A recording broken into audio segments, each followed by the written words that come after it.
Hey guys, Awesome Kid here, and I just want to say happy bonfire night 2 days ago. And if you were at Worcester, comment, yes, I was at Worcester.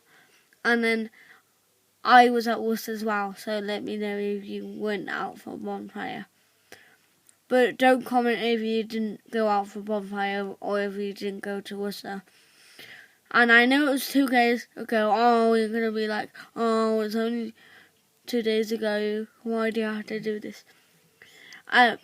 It's because I've got homework on. So since I've been joining Chantry, I had homework then, and I was about to do when I finished my homework, but I couldn't because I had to have my tea. Then I had to go to bed because it was quite late the time I got home, 11:30, and I'm serious.